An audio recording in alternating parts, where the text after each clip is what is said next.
let the band deal with this. MIA style. Old school. Okay. Shut up. Okay. What's up? Shut up. Okay. What's up? Shut up. Okay. What's up? Shut up. Okay. What's up? Yo, Wagwan.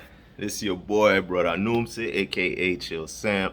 Chill Sam, aka Brother Noomse, coming at y'all again with a Eastern Conference Finals edition of the Sportscaster Show, y'all. Yours truly, Chill Sam, in here. Shout out and salute to everybody in Heat Nation.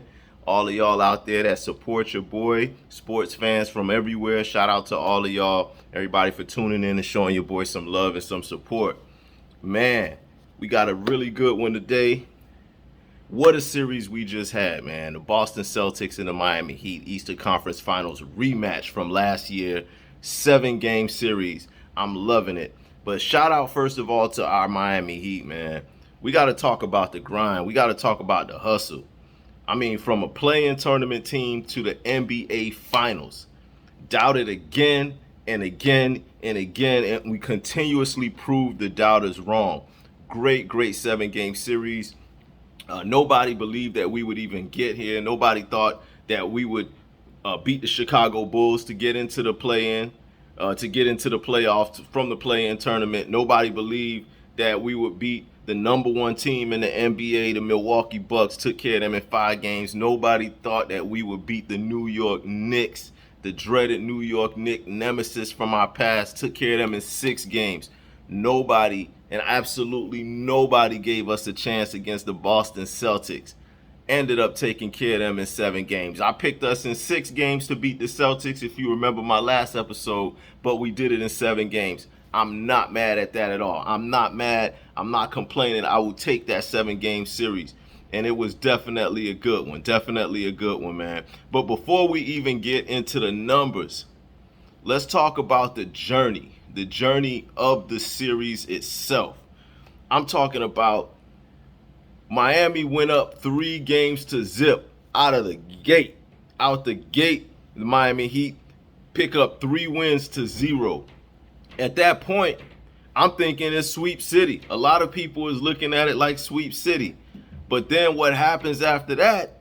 The Boston Celtics turn around and run off 3 straight to tie up the series at 3 games apiece. I mean, if that's not drama for you, if that ain't drama, I don't know what it is for you. This is the playoffs. This is the Eastern Conference Finals, and to have that kind of turnabout happen in the middle of the finals, that's huge, man. And that definitely was some entertainment for you. Now, I'm not going to front. When Miami got up 3-0 and didn't finish the sweep, I was a little concerned. Your boy was a little concerned. I ain't gonna lie. I was a little worried because, I mean, hey, you give a team an opportunity, you give them life, and you up 3-0, you're supposed to take care of that. So Boston actually ends up winning that game number 4, to make it a series. Now we got 3-1, and not only that, Boston went on to win the next 2 to make it 3 in a row. So at that point, I was furious. I ain't gonna lie, the Heat fan in me, I was furious. I didn't even want to watch Game 7 because I'm like, it shouldn't even go to Game 7. You don't give a team that kind of opportunity when you up 3-0 to have them come back and tie it. So, I was a little upset at that, just as most Heat fans probably were. But shout out to Coach Spo. And this is a testament to Coach Spo because he kept those boys focused in the midst of all of that, in the midst of, us giving up a 3-0 lead, for them to come back and tie up the series. A lot of teams, just based on that, they would have packed it in. They probably would have been mentally messed up. They're like, oh man, is this team better than us? They done came back and tied it up. Are we going to be on the wrong side of history? All of these different things could go through your mind as a team. But Coach Spo kept our boys on the money. He kept us focused. He kept them motivated. He kept them from having any doubt. There was no doubt or no wavering of concern or anything like that. And you could see it in the confidence level of our team. The team was still executing at a high level, even though, we didn't get the job done in the sweep. And that's a really big testament to our coach. Coach Spo, low key, has outcoached every single coach that he's faced in these playoffs so far. I mean, we could start with Budenholzer, the coach for the Milwaukee Bucks. Coach Spo outcoached him. We beat them in 5 games. Coach Spo then goes on to outcoach Coach Thibodeau, Coach Thibs for the New York Knicks, one of the greatest defensive coaches this game has seen. And Coach Spo outcoached him, beat them in 6 games. And then finally we get to the Eastern Conference Finals where we face Joe Mazzulla and the Boston Celtics, and Coach Spo flat out outcoached Mazzulla in that series too. So shout out to Coach Spo. He definitely needs his flowers, and he needs the credit that he deserves, because a lot of people don't give him no props.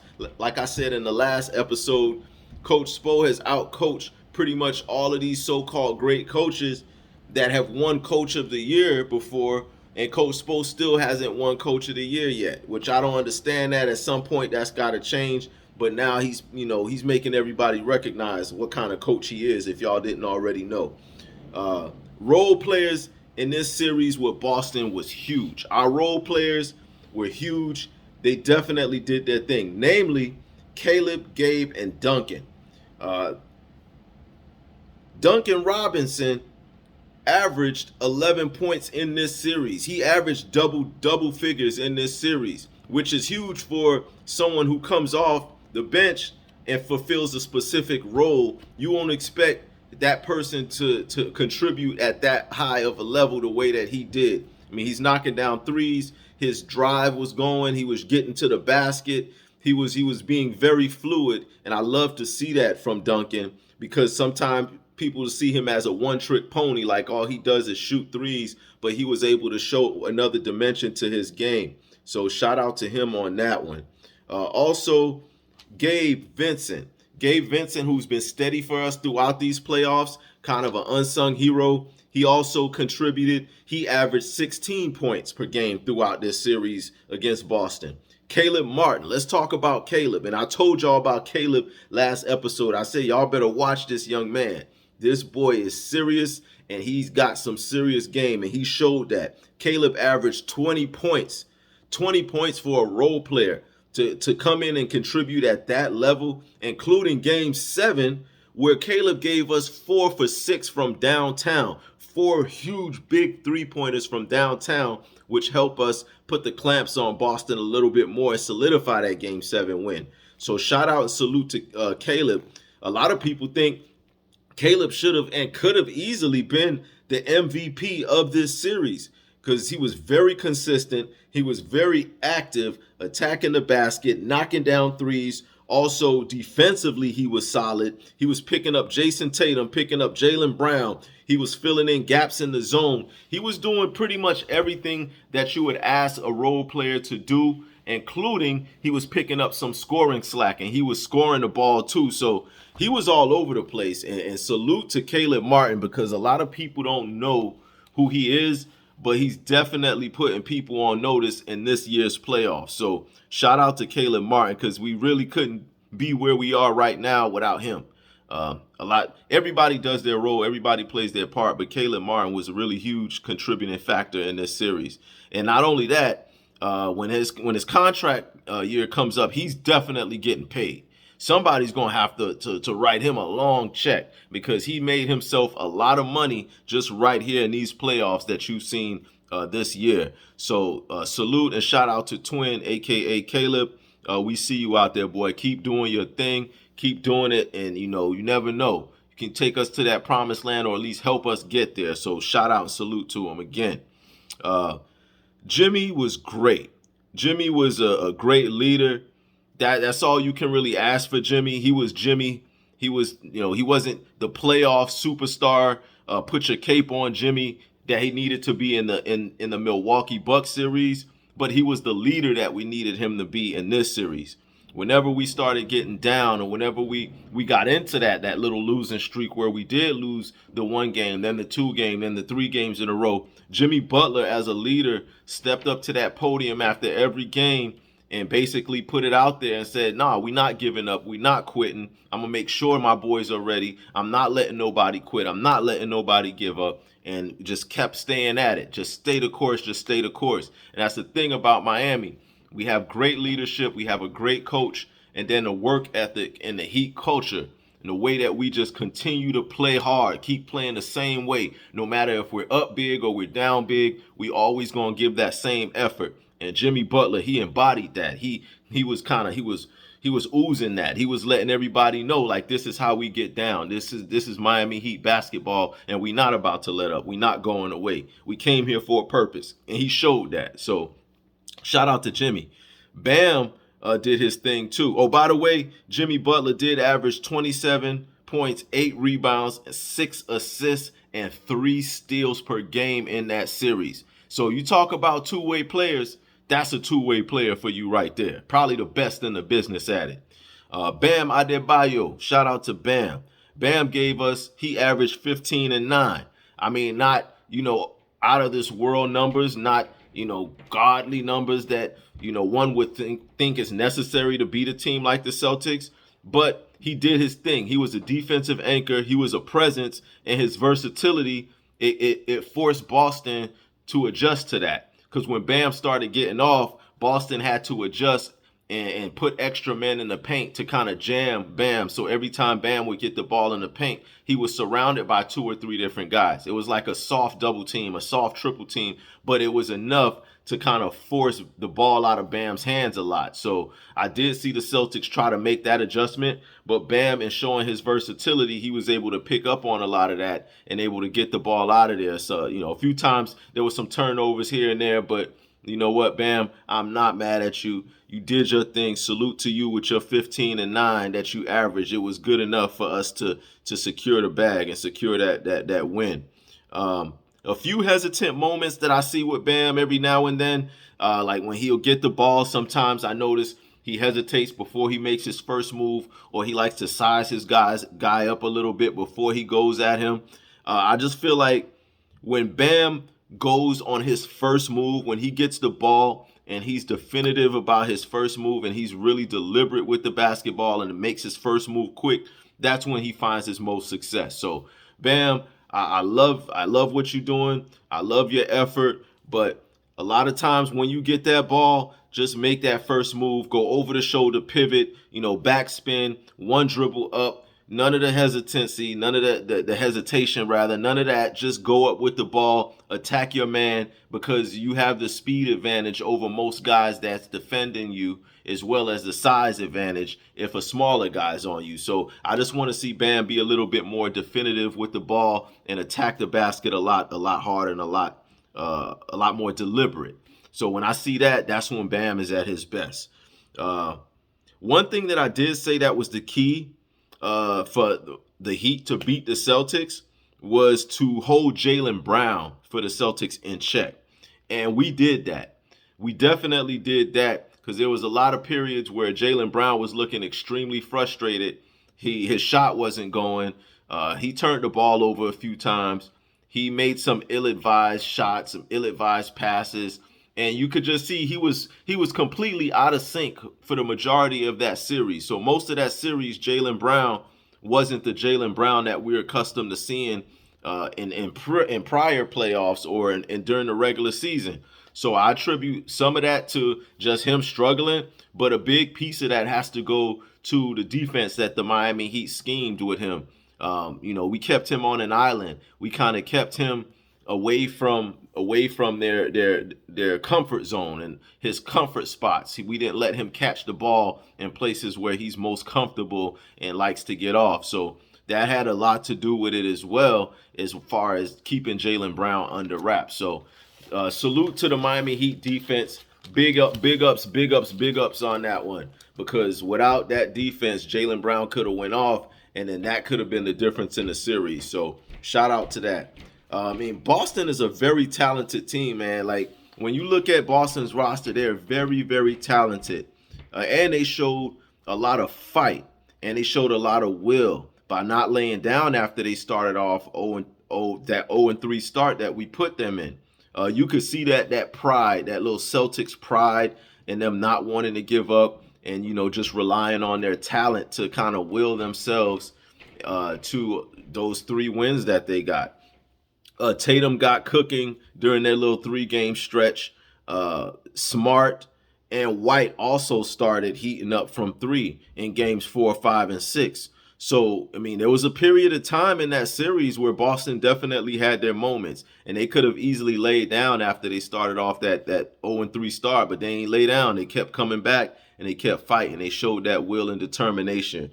But it's hard to beat a team 4 in a row. That's when you dig yourself that kind of hole, 0-3. Now you're saying that, okay, we putting the pressure on ourselves to beat this team 4 games in a row and come back and win the series. And that's never been done in the history of the game. Never been done before.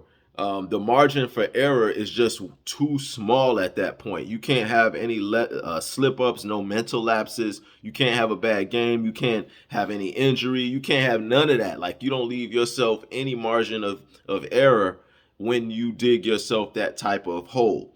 All right. Shout out to Mazzulla, the coach for the Boston Celtics.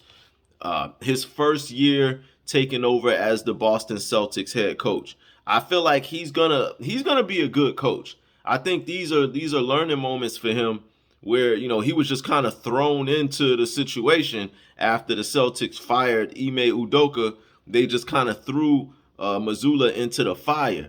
So considering that he was just thrown into that, I think he did a good job, and he's gonna be a pretty good coach. The more experience he gets, the better he's gonna be.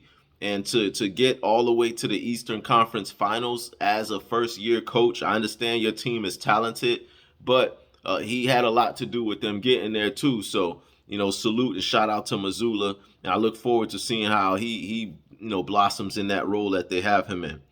A few times, the Celtics needed a stern voice. Like when they were struggling at certain times, it seemed like they needed that coaching voice, or that voice of authority to kind of get them boys in line. And I didn't see that from him. Those are things that Ime Udoka, the former coach for the Boston Celtics, had no problem doing. When Jason Tatum or Jaylen Brown or anybody on the team for that matter had a lackadaisical effort, or they deviated from the script, Udoka was right there in them boys' face. He would call a timeout and start ripping them boys up, yelling at them right there on the court. I didn't see that from Mazzulla. Mazzulla seemed like he's a different style of coach where he's really laid back. And, I don't know how that's going to really work with a superstar team or superstar tandem of Jason Tatum and Jaylen Brown, and then all of those, luxury role players that they have. I don't know if that's the style that's going to really work. So it'll be interesting to see if Mazzulla going forward, if he changes his coaching style or if he sticks with the same style that he has now. That's something that we just going to have to wait and see and look for. But I'm confident that, he may get it together at some point and kind of grow into that role like I was saying. So the top 3 for Boston was Jason Tatum, who averaged 25 points, Jaylen Brown, who averaged 19 points, and Derek White, who averaged 14 points. Those are decent numbers, but it's not going to make it. It's not going to make it in the Eastern Conference Finals. We need these guys to all be at least 10 points more than where they were. If you're a Boston Celtics fan, 25 points a game from Jason Tatum ain't going to work. You need 35 or better. Jaylen Brown, 19 ain't going to work. You need 30. And Derek White, if you're going to be their third scoring option, 14 ain't going to do it. You need to be in the 20s. So things like that where, you can undervalue people's roles on teams, but when you do that, you overlook the fact that when it comes time for them to play in those roles and step up, they're going to come up short if they're not playing their roles to the highest level possible. And that's exactly what happened with Boston. They got these guys that are really great and phenomenal at what they do, but they didn't elevate their games on the biggest and largest stage. So For that reason, they ended up losing that series in 7 when they had an opportunity to come back and take that series. So all in all, Boston gave a good effort, but as I said in my prediction, Jaylen Brown being under control, which we did, Coach Spo out coaching Missoula, which he did, and then the Miami Heat role players performing at the highest level that we've seen role players perform at. Those were all factors. Nobody saw Caleb Martin coming in there in Game 7 dropping 26. Nobody saw that. Nobody envisioned that Gabe Vincent was going to average, what he averaged, 15 points in that series. Nobody, these are things that you can't account for because role players, they show up when you need them to. And that's exactly what the Miami Heat culture is about. Everybody doing their role, doing their job, and stepping up and filling in when they need to. And that's what we did. So shout out to all our role players and salute to all y'all boys. Y'all definitely did y'all thing. The Miami Heat were very determined to not lose this series, man, especially after last year and the series that we had with them last year in this very same round, except it was on our home court in Game 7 that the Boston Celtics ended up taking that game and the series and moving on to the finals. This go round, Jimmy and them boys wasn't having it. From Jump Street, you could see they wasn't trying to lose that series, and they put their all 100% effort into that series. It went to the full 7 games, so they emptied out the tank and made sure that they left it all on the court. So that's all you can really ask for from your team. Y'all keep on picking against the Heat, and we will keep doing great things. I see all of the comments. I see all the messages. I see all of the posts online, on Instagram, on Facebook, on Twitter, everybody. Y'all keep on doing what y'all doing. Y'all keep on doubting the Heat and keep on picking against them. That's what we thrive on. We thrive on proving people wrong, proving the naysayers wrong. We thrive on overcoming the doubt and overcoming, whatever's coming at us. We just take that with a grain of salt and we run right through it. So y'all keep on giving us that same energy because that's what we need and that's what we thrive off of. We got the best coach in the league. We got the best role players in the league. And we got the best two-way player in the league. So when you got all of that going for you and you got all that rolling, ain't nobody going to beat you. So that's how we feel right now. We feeling real good. I'm going to still pop my ish. I'm going to still talk my ish all the way throughout. Again, salute and shout out to the Boston Celtics. I had a Celtic fan who was supposed to be on the show today. He decided not to show up for whatever reason. Maybe his car had a flat. Maybe he got sick. I don't know what it is. But the show must go on anyway. So still salute and respect to everybody out there that's tuning in. Respect to everybody that support me. And we off to the finals now, baby. So y'all lay around for it. Next episode is going to be my preview and my prediction of the Miami Heat versus the Denver Nuggets in the NBA Finals. So we're going to see how that go. I'm going to make my prediction. We're going to break down everything, and then we're going to go from there. But we in the finals, baby. We done made it. 305 all day. Salute to everybody. Yours truly, Brother Numsi, the Sports Coasters. Y'all can catch me. Like, comment, subscribe, whatever y'all got to do. But show your boys some support and some love. We're going to do this all the way throughout into the end of the finals, y'all. So y'all lay around for it. Peace.